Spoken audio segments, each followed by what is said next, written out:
Peter Credlin, live on Sky News Australia. Good evening, welcome to the show. A busy show for you tonight. Here's what's coming up on Credlin. He's the Liberal who sensationally lost his pre-selection on the weekend, 16 votes to 161 as locals walked away. Today in the Liberal Party room, he quit the party he's represented for 25 years. It now means a record crossbench of 18 in this parliament. Last week, the UK Home Secretary took London police to task for not doing enough to protect the solemnity of Remembrance Day from pro-Palestinian, anti-Semitic protesters. Well, last night she was sacked by the Prime Minister, with former PM David Cameron returning to Cabinet. It's caused an eruption inside the Conservative Party as the left and right square off. We'll cross to London live for more.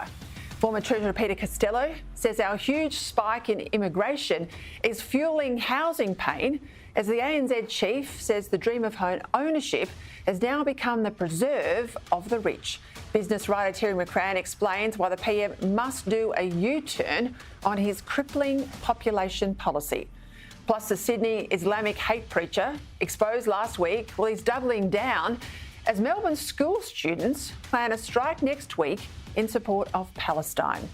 And the fallout continued again today for the Albanese government following the High Court's decision on 80 violent and criminal detainees released into the community, and as revealed today in Question Time, now in receipt of taxpayer welfare. On what basis did the Minister release these 80 criminals but continue to hold the remaining 12? What accommodation and other financial support is the government now providing to this convicted pedophile and the other hardcore criminals to live in the community? Will the Minister confirm how many of these 80 individuals are convicted pedophiles, murderers or rapists? The decision of the High Court, which required release, affects some very, very serious offenders. But first, while the Abbott government successfully stopped illegal migration by boat, the Albanese government seems to be letting what amounts to illegal migration by plane get completely out of control. The latest figures show that there are now nearly 75,000 failed asylum seekers in Australia awaiting deportation. Now, that's people who've come here by plane on valid visas, only to claim asylum once they've arrived. In September, that's the latest month for which there are figures, 2,005 foreigners who'd already arrived here sought protection visas. Over 2,000 in 1 month alone. Most of them reportedly are from Vietnam and China, but there are also considerable numbers from Iran, Burma and Pakistan. Now, on average, it's reported they're waiting just 26 days in Australia before they put in an asylum claim.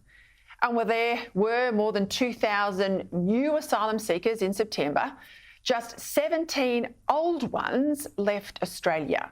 14 did it voluntary and just 3 through deportation. And only 185 protection visas were granted out of nearly 1,400 cases considered, which suggests that while scarcely 13% of asylum seekers end up being accepted as genuine refugees, nearly all of them end up staying in Australia indefinitely. Now, on top of that, thanks to the High Court decision last week to overturn a 2-decades-old precedent, foreigners who commit crimes here and who, for whatever reason, can't return to their homelands can't be kept in immigration detention anymore. At least says the court, meaning they get let out into the Australian community. And that's what's happened. What's more, as we learned today in Question Time, around 80 of these foreign criminals, including the Minister admitted today 3 murderers and several sex offenders, all being released now, are apparently receiving what's called a status resolution support payment, otherwise known as welfare, from you, the taxpayer. And here is what that means in practical terms. We're talking about a payment that's around 80% of the dole value paid every fortnight to these people, plus a whole lot of other payments, including a financial hardship aid payment, $3,600, loans of up to $800 per person, a package of basic household goods costing almost $10,000, $300 towards a removalist, $3,000 plus for English language classes. Now, beyond the money, the big question Australians are asking is why are people allowed to come to this country from places that they then won't return to? Especially given that such a tiny percentage, 13%, turn out to be genuine refugees. We are just creating a class of people living in limbo, most of whom are would-be economic migrants, rather than people with a well-founded fear of persecution. That's the proper legal definition of a refugee under international law. Well-founded fear of persecution. Now, at one level, who can blame them for wanting to live in one of the world's best countries? But it's not our duty as a nation to accept as semi-permanent residents everyone who'd like to live here and who manages to get here under false pretences. If that were the case, we'd eventually be full of people preferring to live here than in the third world. What's happened here is that we've got a government in Canberra that's not serious about managing border protection issues or, more broadly, our ever-increasing migrant intake. And that's one of the most important jobs we elect any government to do. If we don't control our borders, including people pretending to come here as students or tourists and then claiming asylum, we are losing control of our sovereignty and letting foreigners, in effect, bluff their way into becoming Australians. So why is the government not talking to the opposition urgently about the swift passage of any legislation we might need, first to keep the Australian community safe from these foreign criminals, and second, to stop people routinely coming to this country as visitors from places that might seem to justify what turn out to be largely spurious asylum claims. Labor in opposition might almost never have helped coalition governments pass the legislation needed to solve the problems on their watch, but the coalition here today seems very much ready to help. The government has, I think, a sovereign responsibility here to deal with a very serious issue. They should be taking advice from the Solicitor General on what the legislative fix is. They could come to us overnight with a draft bill which we would support instinctively. They haven't done that, and Australians are going to suffer as a result. That's right. If the government wants a solution, the opposition will help them legislate it. I worked in Parliament for years and years and years. There's plenty of time to fix this before Christmas. Otherwise, December, January and into February, this will continue unabated. And if the government doesn't wake up to this offer, then there is only one conclusion, namely that failed asylum seekers living here indefinitely are not a problem that Labor actually really wants to solve. All right, let's get to Canberra now. Trudy McIntosh with the headlines. Good evening. The government is under pressure to explain how it will protect the community after the release of 80 immigration detainees. Question time dominated by the fallout from last week's High Court ruling. It found it was unlawful to indefinitely detain a refugee without the prospect of deportation. Will the Minister confirm how many of these 80 individuals are convicted pedophiles, murderers or rapists? The government hasn't released a full list of the criminal convictions. Stringent conditions, though, have been imposed. Those convicted of murder and assault were told must report to authorities daily. Restrictions have also been placed on their potential employment. The Commonwealth argued against the release of these people. Right. Some of these people have committed disgusting crimes. Disgusting crimes. The opposition has called on the government to urgently legislate to close loopholes. The government says it needs to wait until the full High Court reasons are published. The Prime Minister has told Labor MPs the government has a responsibility to de-escalate tensions here at home. Anthony Albanese told caucus that Jewish, Muslim and Palestinian Australians are really hurting. He added some Palestinian Australians feel there's not enough focus on the death toll in Gaza. Outside Parliament, balloons were placed on the lawn to mark the plight of 239 Israeli hostages. Behind every name, there's a person, there is a story. And we want the government in Australia to try to put pressure to bring them back home.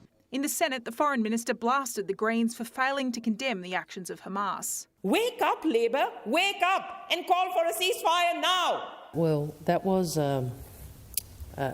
quite an inflammatory contribution, and there was not one mention of terrorism, of Hamas, of hostages. And Liberal MP Russell Broadbent has quit the party and moved to the crossbench. The long-serving Victorian resoundingly lost his pre-selection for the seat of Monash at the weekend. Mr Broadbent told the party he felt humiliated. He says the pre-selection defeat was a clear signal from members, one that revoked his licence to represent the party. He's not quitting Parliament for now, but will move to the crossbench. Trudy McIntosh, Sky News, Canberra. As I said, a busy day, a lot around. To get through it all, I'm joined by my colleague now, Sky News political editor, Andrew Clennell. Andrew, thank you as always. Great to have you. It's a Tuesday, busy day in Parliament. A big feature of question time, obviously this High Court decision last week overturning a 20-year-old precedent. Let's start there if we can. We've got all of these people out in the community, many of them with pretty horrific criminal history. We don't know all the details. We don't know their names. We don't know where they are. We do know, though, a little bit more today. There are three murderers, a number of pedophiles. I'll get into the detail in a moment with the Shadow Immigration Minister Dan Tehan. But the government now has an offer from the opposition leader. Put the legislation on the table. We'll close this loophole. We'll fix it by Christmas. Surely they've got to see, in political terms, they've got to fix this quickly. Yeah, I think the key you've got a phrase there from you is in political terms. I mean, it's just 101, this stuff, isn't it? So you've got Andrew Giles, the Immigration Minister, up there saying, well, the High Court did this, there's not much we can do, but we're monitoring them. Does that really cut the mustard? I mean, I was mentioning this on Sunday Agenda as a really big potential issue for the government, one they needed to deal with this week. And I would have thought legislation is just an obvious one on this. It's really just a huge opening here for Peter Dutton, and I suspect they'll continue to suffer over this issue for a number of weeks until they get a bit more hard line on it. I think the concern out of this is that they say they're waiting for the full decision and reasons of the High Court. No doubt that's the advice from bureaucrats, but you can act earlier. And, that indicates they're only going to act on reinstating the possibility of indefinite detention. It sounds like the 80 have flown in terms of the ones who've come out. And we're seeing daily press stories revealing the identities and the offences of these people, and that will continue to happen. So, look, we haven't had any boats in the 18 months. So the issue's kind of gone to sleep for a while on border control. We don't need the boats. We don't need the boats. We've got 75,000 on planes. Yeah, and there were plenty of asylum seekers by plane under the coalition as well. But the point is, if border control hasn't been front and centre, here's the week where it could potentially start to take off. And I do think in political terms, in reaction terms, and potentially in policy terms, they were flat-footed today, the government. It doesn't help when the Prime Minister's been out of the country so much and he's going out again. It's not his full focus, if you know what I mean. And look, I might add in terms of legislative detail, I have seen in my time terror legislation introduced on the back of a judgment without the decision being finalised through the Parliament expeditiously with the support of both sides, of the major parties at least, to deal with these sorts of quirks and loopholes in the law. So it has been done before. It takes will. I think my concern is this is the final sitting fortnight of the year. They won't return until sometime in February. And in that period, you've got, 8 weeks where this will escalate in, I think, a pretty terrible way, and it'll be a focus for the community. Let's go to this issue of the Qatar Airlines bid for more flights in and out of Australia. Of course, they didn't get it. Opposition from Qantas, the government knocked it back. You've been pursuing this pretty hard with FOIs. I'll get to that detail in a moment, but an interesting interview from the Minister responsible, Transport Minister Catherine King today, and a whole lot of what I'd regard as world-class stonewalling. Have a listen. These are bilateral agreements. They are bilateral agreements, bilateral agreements. They are bilateral agreements. This is a bilateral agreement. And these are bilateral service agreements. I'll repeat it again. These are bilateral arrangements between countries. You're a dog with a bone, Andrew Clennell. What's the latest? Well, we put in an FOI asking for any departmental advice to the Minister in connection with this attempt by Qatar Airways to have 28 extra flights a week into Australia, something which would lower airfares. And we set the date at 1st of January 2023. That turned out pretty lucky because we were able to reveal from that there was a ministerial submission, departmental advice to the Minister on January 4 this year. She then knocked back the proposal for extra flights in July. That took 6 months for some reason. They won't give us the advice. She won't deny the advice says let the flights happen, which tells you something, I think. And they say it would damage our relations with Qatar if they release the information, and DFAT says so as well, the Department of Foreign Affairs. Is it the case they think it would damage our relations with Qatar because the Qatari government, who owns the airline, would find out the department actually said go ahead with the extra flights? That's certainly one possibility that comes out of this. So I hope this gets a bit of a running question time the rest of the week. I don't think the government should get away with this. They came to power talking about transparency and accountability, but like all oppositions most oppositions who say that, when it comes to government, it's the Yes Minister approach comes over and it's an entirely different matter. I just think it's quite clear here the departmental advice was let the flights in. We then need to know the reason why the Minister changed her mind. And by the way, there's nothing wrong with the Minister overruling departmental advice, although a lot of Australians wouldn't agree with this decision. So why not come clean and say that was their advice? We had subsequent thoughts because of this reason. I disagreed. I did something else. Instead of just saying... Yeah, exactly. I mean, truth is the best defence often, Peter. 100%, 100%. Hey, Russell Broadbent, been in the party 25 years, been in the Parliament for the Liberal Party for 25 years. He represents a seat, it's called Monash. It was called something else at one time, I think Macmillan, down in Victoria, dumped on the weekend by his local branches. What I said was 161 votes to the woman who won it. Mary Aldred is her name. He had 16. I have to say, as a Lib, I'm pretty dismayed with his response. The party says, look, we need more women. Aldred runs on merit. There's no quota in the Liberal Party. She absolutely smashes it.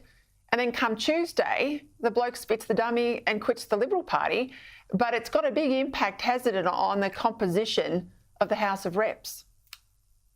Ignominious end, really, isn't it? And totally unnecessary. He was elected for the 3 years for the Liberal Party. Serve that out in honour of your electorate. You say the members have rejected me. Well, yes, they have for the next election, but the electorate voted you in. So I think it's a BS argument, to be honest with you, Peter. It is a dummy spit, as one senior Liberal described it. And yeah, after Andrew G left the Nationals, he said the Voice, and then his electorate voted overwhelmingly against the Voice. They've only got 55 in the chamber of 151 now, the coalition. There are a staggering 18 crossbenchers. Have there been that many since Federation? There haven't been that many, in the time I've been alive, I don't think. So that is an extraordinary situation for the federal parliament, and it lends itself to the theory that we get a minority parliament after the next election. I reckon that's odds on if you're having a bet at the moment where the political situation Oh, God, I've still got nightmares from the last one. I don't want to go there again. Yeah. Well, I'm afraid we're headed there. Look at that. I mean, look, Monash will go to major party, most likely Liberals, because Broadbent won't run as an independent. He wouldn't have a show anyway. But there's another 17 seats there to worry about if you don't like a big crossbench. Right, it'll be an interesting election night whenever that happens. You'll be there, I'll be there. We'll see what it looks like after then. Andrew Clennell, thank you as always. Right, let's go to London now. Overnight, huge news. I tell you, I was glued to my television.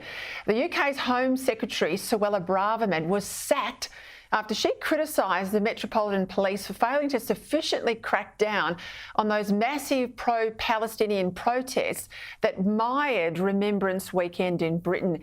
It's caused a lot of consternation, as you know, with Britain's Jewish community. It's had the CBD in gridlock, 300,000 last weekend.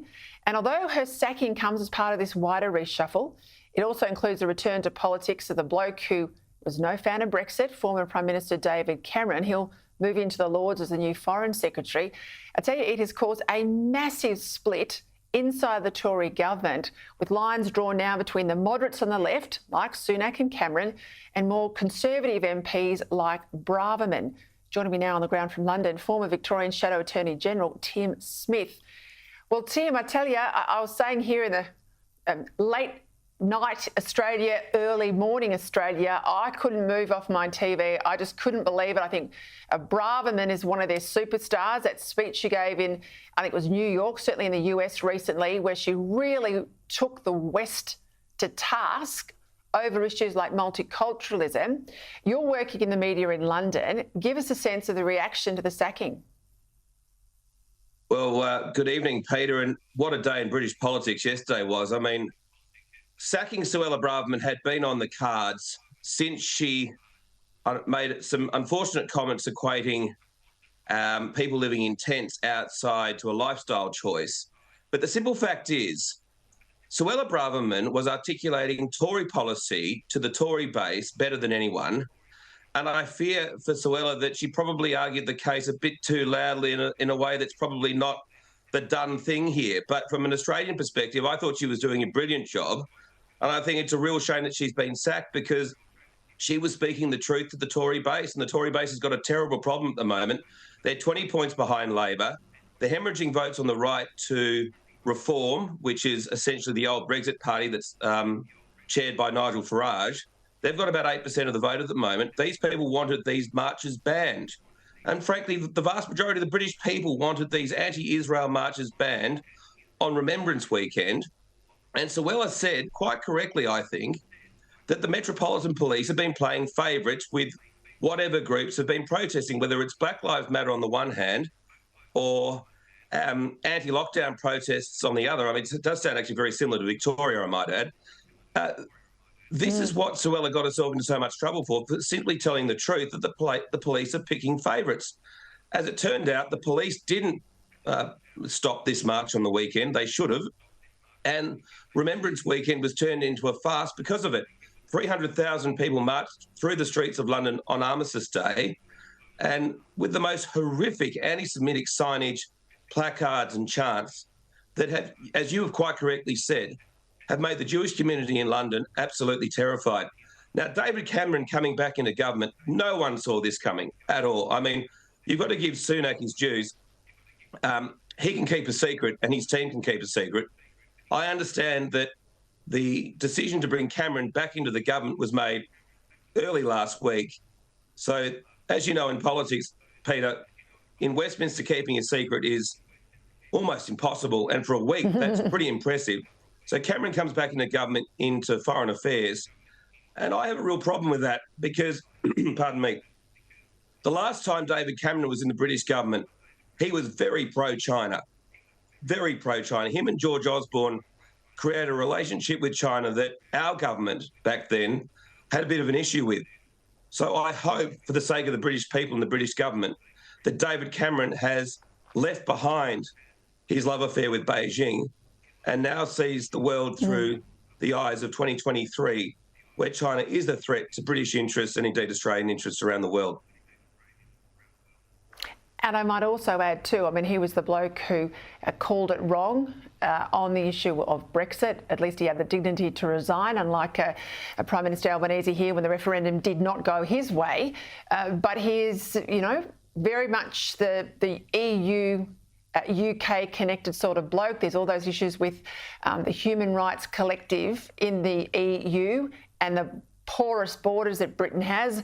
Suella Braverman was against the porous borders. Someone like David Cameron never stood up to the issue of illegal migration. So I think it's going to be very interesting to see how this plays out internally, not just on the backbench of the Tory party, but amongst the remaining supporters.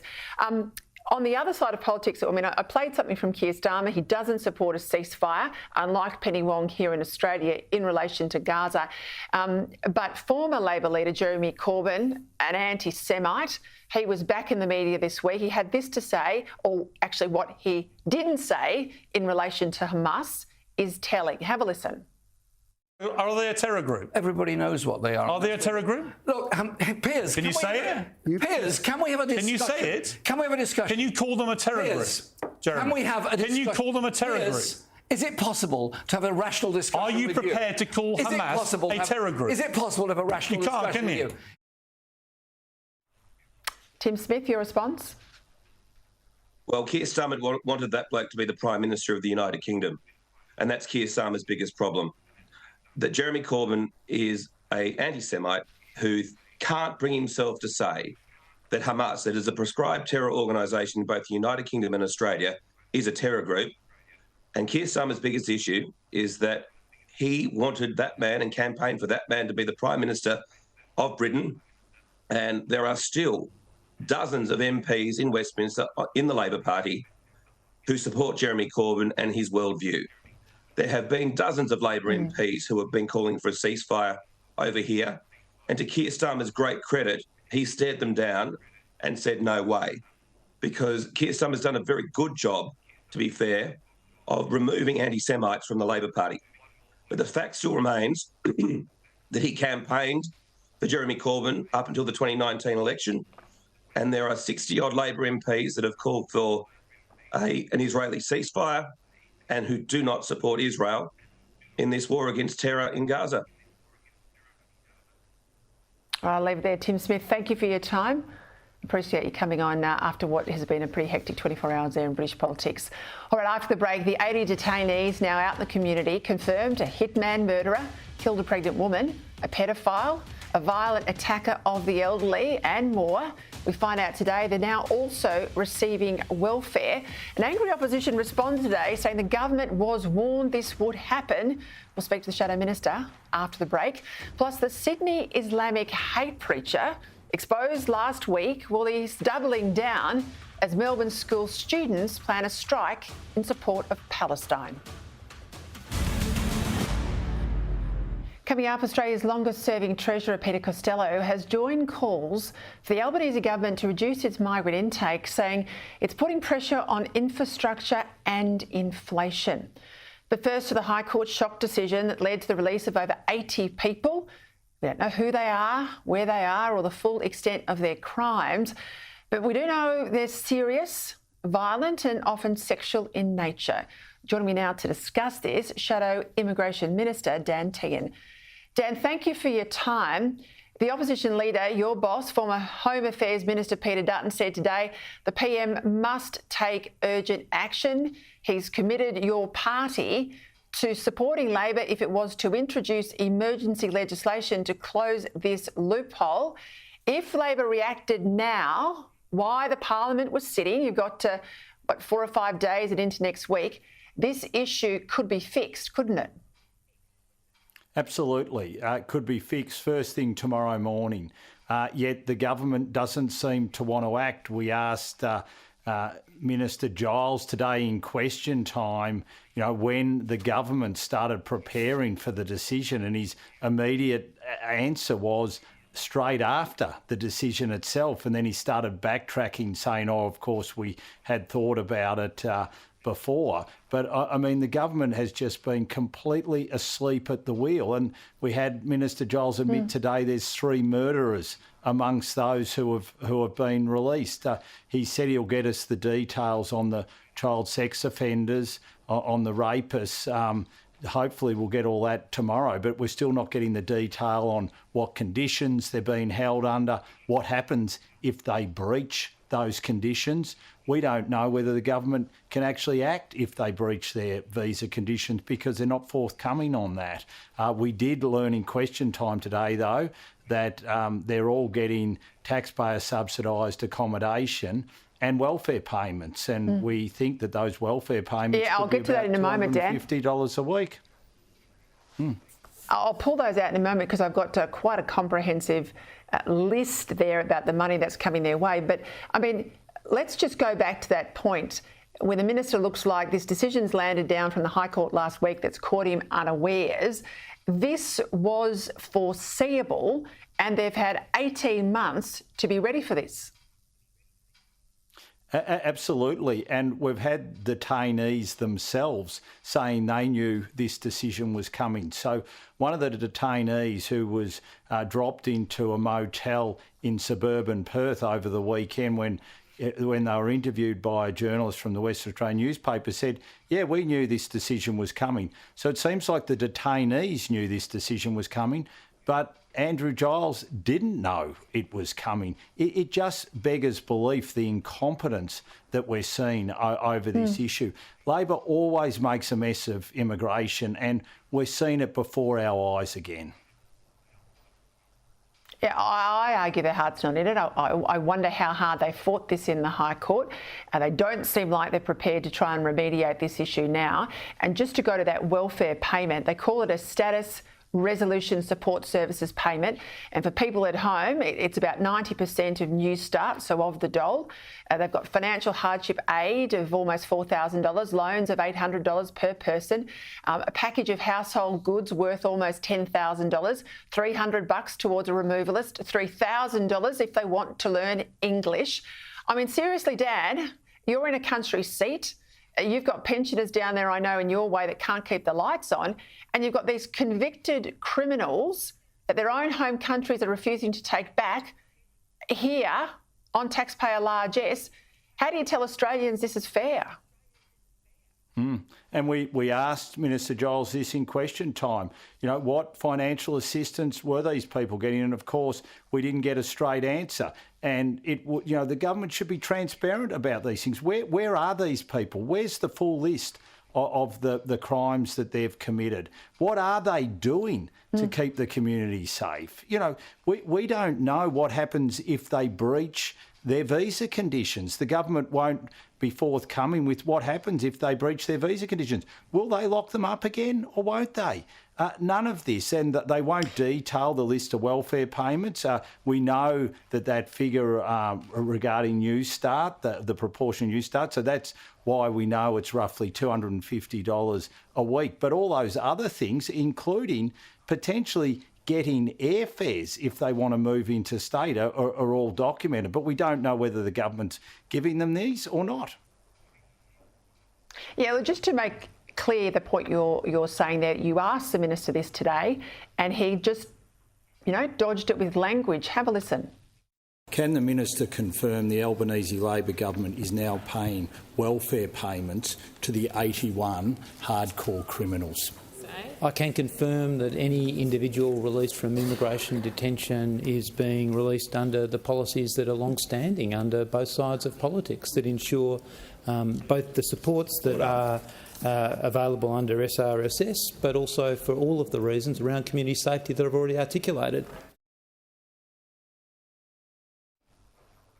Now, what makes me furious, he says SRSS, in the hope that no one out there at home listening understands what that means.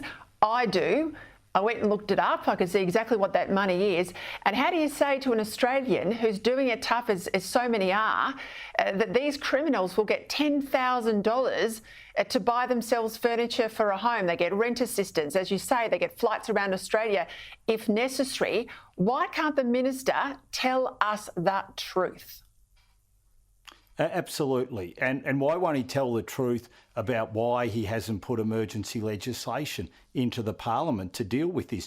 We would support them, as Peter Dutton has made very clear, of locking all these people back up again. And they could do that with emergency legislation. Yet they haven't told us why they won't do that. We had to seek a briefing from them. We put in a written request seeking a briefing. They didn't come to us saying, this is the problem we've got, will you help us solve it? Nothing. As you've said, it just seems their heart isn't in it. It's like the High Court has made this decision, therefore, we'll just sit on our hands and do nothing. They should act as a government to keep the community safe. That is their number one priority. Just quickly before we go, Peter Costello was out overnight saying, a long-time supporter of immigration, he says, but it's beyond the pale now. It's putting pressure on inflation. These are record-level numbers we're seeing here in Australia. I think he said it was about 160,000 in the Howard government. It's close to 500,000 now. He's right, isn't he? He is. Labor is pursuing a big Australia policy, and the data out today, latest ABS data, puts us on the path to 530,000 people coming this year alone. That is a record. Now, Claire O'Neill said at the press club they're not pursuing a Big Australia policy. Well, if this isn't a Big Australia policy, I'd hate to see one that they wanted to implement, because we're seeing it at record levels. We know there's 175,000 people waiting for housing, waiting for public housing at the moment. Rents, people cannot get rentals, and rents are going through the roof. That's driving up inflation. Once again, Labor is making a complete mess of immigration, and we're seeing the pressures everywhere, including on the CPI, which is driving up interest rates. We've got this mess with these 81 hardcore criminals, and now we've got this mess with them pursuing a Big Australia policy. I've got to leave it there. Dan, keep the pressure up. Or we'll be watching Question Time tomorrow. Let's see if the Minister can try and sort this mess out and the Prime Minister put some legislation into the Parliament. Thank you, as always. After the break, Queensland Opposition Leader David Crisafulli, I was going to call him David Palaszczuk, no, David Crisafulli, is going after Premier Palaszczuk's plan to spend hundreds of thousands of dollars from taxpayers on secret polling for her upcoming election. Plus, that crackdown on hate speech with Islamic radicals in mosques in Western Sydney. Look, I'm just reading my phone from all these people in the Parliament in Canberra thinking it's hard to fix this immigration legislation before Parliament rises for the year next week. No, it's not. The Howard government did it many times. The Abbott government did it on a couple of occasions. It can be done. It just needs political will. All right, coming up, we'll get the latest on the US presidential race. That strike two in Melbourne for school students in support of Palestine. But first, to Queensland, with the Labor Premier of 8 years, Anastasia Palaszczuk, is using taxpayer dollars to secretly poll Queenslanders for help to shape her pitch for a state election that's now less than 12 months away. The campaign, the polling campaign, it'll run for 66 weeks. It'll cost Queensland taxpayers at least $393,000. Meanwhile, polls are showing the LNP have already overtaken Labor on a two-party preferred basis across the state. That's the first time since mid-2020, adding the fact that her union backers appear to be withdrawing their support. You got to think the whole thing is pretty crook. Join me now to discuss this, Queensland Opposition Leader David Crisafulli. Well, I have to say, it's straight out of the Dan Andrews playbook to use taxpayer money for secret political polling. How on earth is this allowed, David Crisafulli? Because they've given up on fighting for Queenslanders, Peter, and they're too busy fighting amongst themselves and fighting for their survival.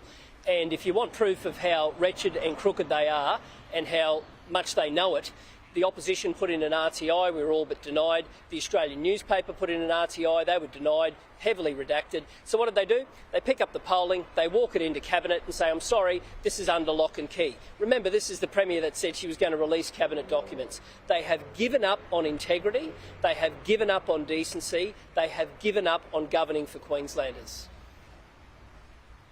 Why should Queenslanders, in the middle of a cost of living crisis, have to pay upwards of $400,000 plus for polling? Surely a Premier who knows her electorate would say, geez, people are worried about cost of living, crime, poor infrastructure, high power bills. Why does she need to spend that money to tell her what she should already know? Well, the irony is this is the Premier who always says the only poll that counts is the election day poll, and yet they'll spend hundreds of thousands of dollars today so that she can survive until that poll. It is a complete and utter abuse of process. And you're right, Peter, when you talk about priorities, I don't need to have taxpayer-funded money to tell me what Queenslanders want, because I've been listening to them. And what we have here is our blueprint for a better future for Queensland. And we do have the right priorities for Queensland. And it looks like fixing the health system, the youth crime crisis, the cost of living and the housing crisis. We're listening to Queenslanders. We know how dire the situation is. And for the government to just want to do nothing more than feather their nest with with polling to devise a strategy to be able to once again try and scare Queenslanders. I think the vast majority of people have just seen through it, and they've seen it too many times. This is a government that's been in office for 9 years. They are chasing 14 years in office and a fourth term. And the truth is they've given up on decency, they've given up on integrity, and they've given up on governing for the people of this state. Yeah, look, I reckon she's run out of puff, she's run out of red carpet. I mean, if a politician doesn't know in the marrow of their bones what they stand for and what they would deliver if elected again, she needs, the strategists, the backroom boys to devise that for her. She's in trouble. But she also failed to turn up to that rally the other day by concerned Queenslanders about youth crime. And we hear from her Youth Justice Minister, Di Farmer, nothing to do with us, she says. It's not up to politicians to have harsher sentences on crime. That's got to be left to the courts. What's your response? Well, it's always somebody else's fault when it comes to this government. I'm just going to make this point, Peter, really, really clearly. In the Youth Justice Act, there is a provision in there that says detention must be a last resort. Now, we've been campaigning for years to remove that, and the government won't listen. So it's a bit rich to blame the judiciary when the underlying principle says you shouldn't be detaining people. And I'm sorry, but Queenslanders are living through this youth crime crisis in every part of this state. And our solutions are very simple.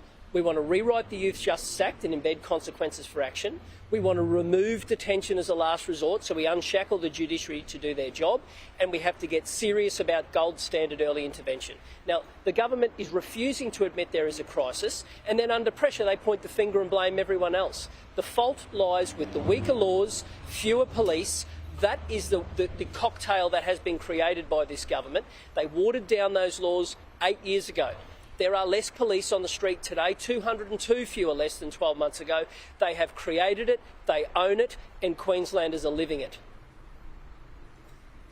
David Crisafulli, thank you for your time. And if you're watching at home like I am, and I'm looking at all that vision going to air of CCTV and crime being committed, you can bet your bottom dollar most of those young people are not locked up or facing any consequences.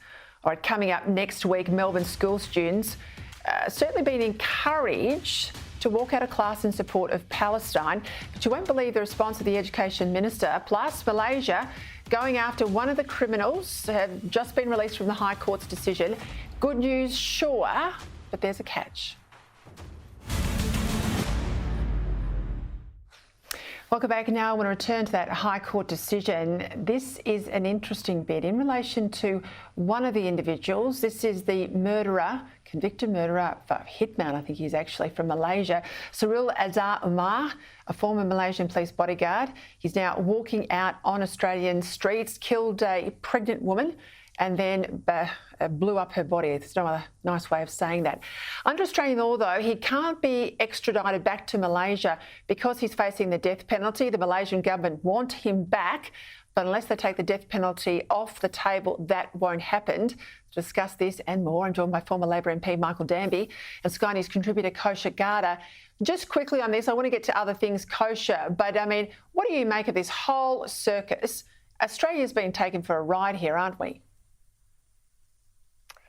Sure are. I think, the little quirk that you're highlighting, Peter, just shows what happens when laws that were not designed for this scenario, where we've got very generous asylum and immigration policies, and then people who are beneficiaries of that kind of try to fit into loopholes actively or inadvertently, and then this is the kind of thing you see at a macro level. I think it's making a mockery of all the systems, the judicial system, the immigration system, the welfare system, and really the value system. The more generous we are, we can see these things kind of turning against us, and circus, I think, is a good way to describe it. Well, other people too are out of step with our values, Michael. Wissim Haddad, who runs the Al Medina Dawa Religious Centre, this is in southwest Sydney. He has doubled down on his recitation of Islamic parables about killing Jews, he says, towards the ends of time, saying that it was the word of Muhammad and that it would come to pass. The New South Wales government says they're going to move to tighten laws against hate speech, threats and the incitement of violence. What do you think should happen here? Well, he's doubling down because nothing has happened to him. And he's not just reciting parables. I heard the original speech and he threatens people locally. Here in Victoria, our Police Minister, Anthony Carbines, and Claire O'Neill in Canberra should openly ask, when these people make these violent, hate-filled speeches, their departments, put a press release out saying, I'm asking the departments whether we can act under existing law against these people, and the fact that they show some leadership might deter further people doing it. This is going to get worse, Peter, unless the government at state and federal levels show some active concern about it. They have to at least publicly scold people when they make these outrageous statements. They can't just sit by and say nothing. Provided it attacks real hate speech and doesn't become code for stopping any debate about Islam and other things, because, I mean, I don't like to see now in so many comments from politicians, particularly on the Labor side, equating anti-Semitism, which is real and on the streets, with Islamophobia, which is not evident in any great way in Australia. Let's go to that planned protest, strike next week, Kosher, in Melbourne. Students are encouraged now to walk out of their classrooms in support of Palestine.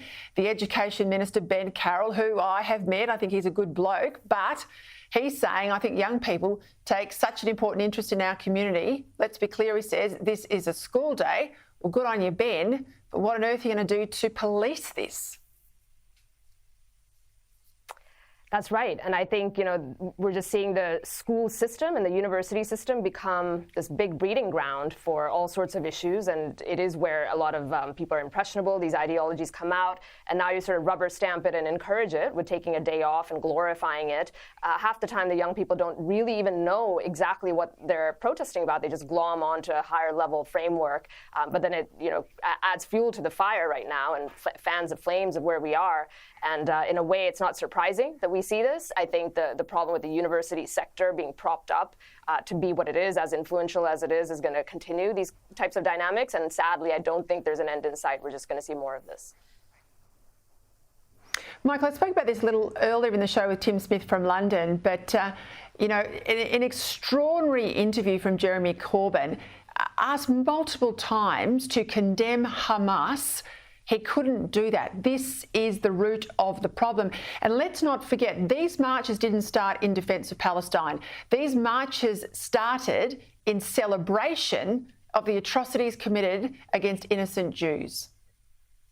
Jeremy Corbyn was and is a disgrace. But, Peter, the marches on the weekend were not peaceful. There were Jewish homes who have mezuzahs, which is the prayer on the front door, splattered with red paint. There's a terrible YouTube that Simon Sebag Montefiore, the great author, is circulating of a young Asian woman, as they call them in the UK, coming onto a bus and questioning all the passengers, are you a Jew?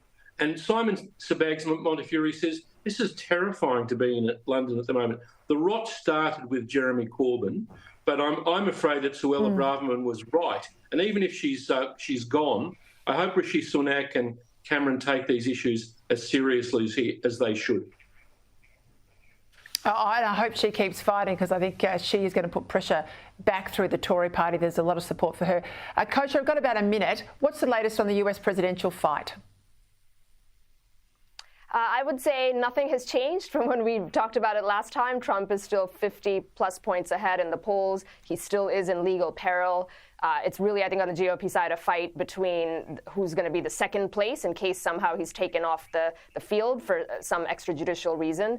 That's what it's about. And then on the Democrat side, I think there's a little bit of risk to Joe Biden. There's other names being floated and popped around, but nobody knows exactly what's going to happen there yet. I tell you, it's going to be a wild ride next year. Kosher Garda, Michael Dammy, thank you both for your time. All right, that's it from me. Great to have your company as always. Busy week in Parliament. It will keep going. I tell you what, that immigration stuff tomorrow, those detainees, it will heat up. That's it for me. See you tomorrow night at 6. Here's Andrew Bolt.